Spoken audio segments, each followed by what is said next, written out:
వచ్చినవాడు పరీక్ష మహానుభావుడు మహాభాగవతోత్తముడు అట్లాంటి చాలా గొప్పవాడు మహనీయుడు జ్ఞాపకుడు ఇటువంటి పని చేశాడు కానీ నువ్వెందుకు భార్య చాపలేదు చైతన్య అంటే బ్రాహ్మణ శాపతి కూడా దానికి ఏం పరిష్కారం లేదు.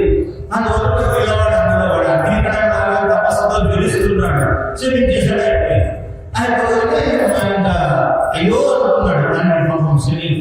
సరే ఆయన వెళ్ళేటప్పటికి రాజుగారు రాజ్యానికి వెళ్ళారు. ఆ కిరీటం తీసి ఇట్లా పెట్టగానే ఆయనకు స్వస్వరూప జ్ఞానం వచ్చింది. నేను ఎంత తప్పు చేశాను అంత మహానుభావుడు శని ఋషి ఆయన పెట్టలో నేను కేవలం రాహం కోసం ఆదరణతో నాకోలేకపోయాను, దప్పికను తట్టుకోలేకపోయాను, ఎంత పాపం చేశానని బాధపడుతున్నాడు.